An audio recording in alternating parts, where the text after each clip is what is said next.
On s'est trip. Il y a eu beaucoup de sang versé, ouais.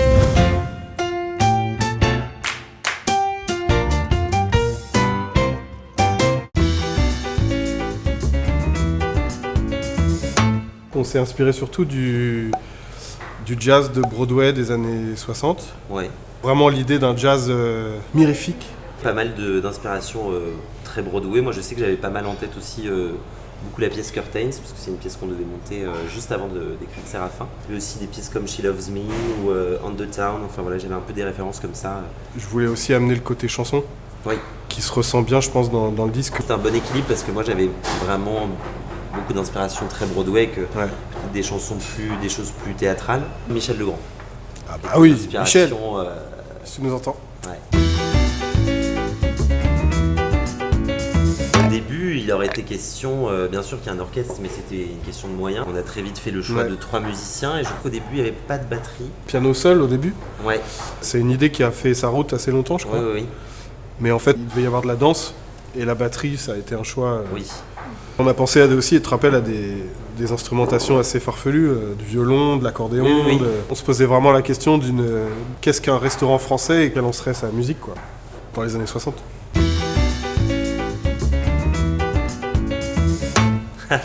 On s'est trip, On s'est trip beaucoup. on fait des concessions.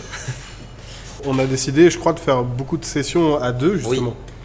Et dans lesquelles, parfois, on partait de rien. Et c'était assez perturbant, d'ailleurs. Ça pouvait vraiment partir de petites mélodies, mais qu'on avait fait, qu'on trouvait au bout de 2 heures, à force de peine et de fou rire et de craquage. J'ai dit tout à l'heure qu'on partait de rien, mais c'est pas vrai. On part quand même d'un texte, d'un propos, de dialogue. Ça aiguille assez vite la création, je trouve. Oui. Nuit sans étoiles et Le Client est roi, c'est les 2 premières chansons que j'ai Voilà. écrites.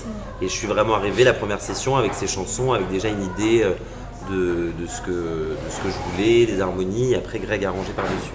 Et toi, tu as eu Moi, ça c'était aussi pour moi la pour cuisine. la cuisine, ouais. Quand on a écrit le livret, on avait déjà inséré, entre guillemets, les chansons et en tout cas ce qu'on voulait qu'elles racontent. Donc ça, on ne s'est pas trop écarté de ça. Chaque chanson avait sa place et son propos.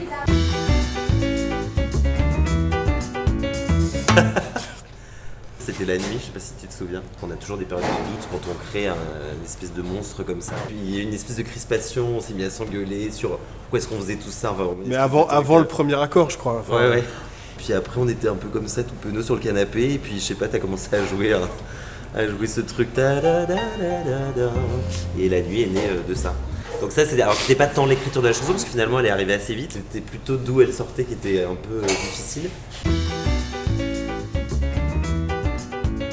Il y a la chasse. La Ou chasse. rappelle-toi où Oui. c'était vraiment très sur le moment, Oui. très amusant comme ça. C'était très et- joyeux. Oui, c'était ouais. un moment très joyeux. Enfin, c'est venu Ouais, super ouais. vite, quoi. Et vous aviez été d'ailleurs voir un spectacle où il y avait cette suite d'accords, là, la chanson Ouais. allemande. Et on a commencé à rigoler un peu là-dessus. Et en fait, Ouais, après, tout c'est à fait. parti très vite. Et on a commencé à écrire le texte d'ailleurs dans la foulée.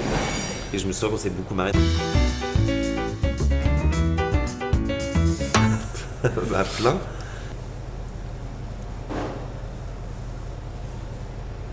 Les gens qui se sont trop fait chier. Je sais pas si c'est le plus précieux, mais en tout cas, c'est le premier qui me vient en tête. C'était la première fois qu'on a fait venir Sarah pour Nuit sans étoiles. Je veux l'argent, la nuit blanche, etc. On avait chanté tous les 3.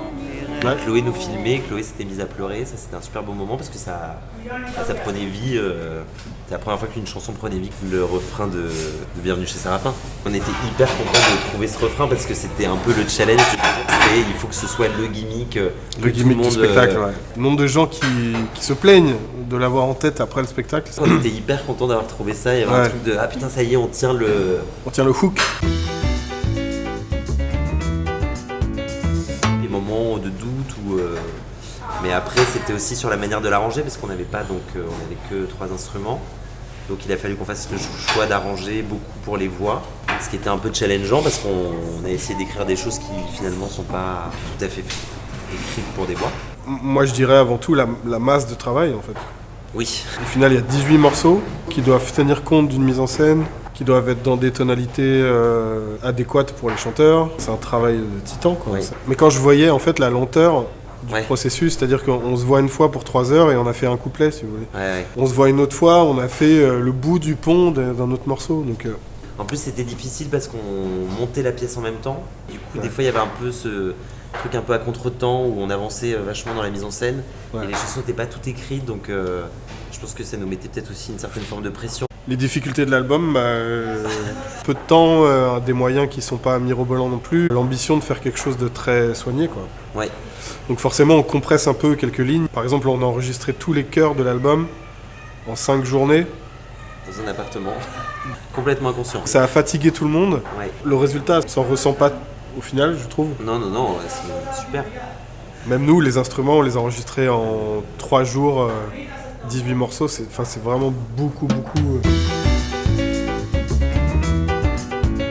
Alors, les arrangements, ils sont vraiment liés à l'orchestration, je dirais, qui est assez limitée. Piano, basse, batterie. Ça a orienté aussi les arrangements vers des choses assez simples, assez variétés, assez chansons. On a beaucoup axé l'arrangement sur les voix finalement.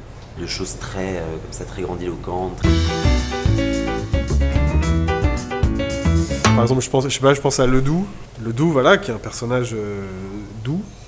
Cette chanson, elle lui va comme un gant, quoi. Enfin, oui, tu voyais Louis en train de chanter la chanson. C'est une chanson qui est effectivement pleine de tendresse et de poésie. Et pour le coup, c'est vraiment le personnage d'André Ledoux qui nous a amené vers ce type de composition. Ouais. De la musique latine pour la porte. On a des ballades pour les personnages, voilà, qui sont un peu dans la torpeur. Pour Neima, on se disait, ce genre de note, elle peut y accéder. Ah bah oui, la reprise des Profiteroles, on l'a vraiment écrit en pensant à toi. Oui, en se disant, alors là, si elle belte cette note-là, à la fin, ça va être trop beau. Et effectivement, ça marchait très bien. Il y a vraiment des personnages qui se sont dessinés et qui ont pris du corps avec les chansons.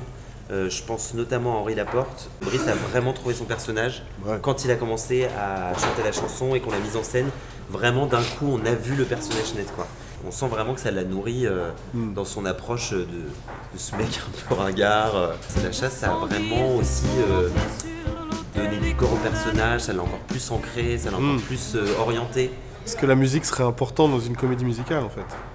Est-ce que la musique serait importante dans une comédie musicale ? Je pense. Oh. Je repense au cœur que j'ai mis à écrire certains passages de la pièce. Il y avait en tout cas la volonté de mettre un supplément d'âme, à avoir quelque chose qui touche les gens, quelque chose qui les rende joyeux, qui les fasse danser, qui les émeuve. Oui, moi aussi, c'est la partie qui me tenait le plus à cœur. C'était vraiment le truc qui me transcendait, me bottait le plus. C'était d'écrire des chansons pour un spectacle. Enfin, je trouve qu'il n'y a rien de plus... c'est incroyable. Alors autant écrire le livret, c'était super. Et puis composer un personnage, j'adore ça aussi. Mais vraiment, écrire des chansons pour un spectacle, c'est un rêve de gosse, quoi. Donc oui, c'est bien plus qu'un métier. On n'est pas payé cher, mais on s'amuse bien.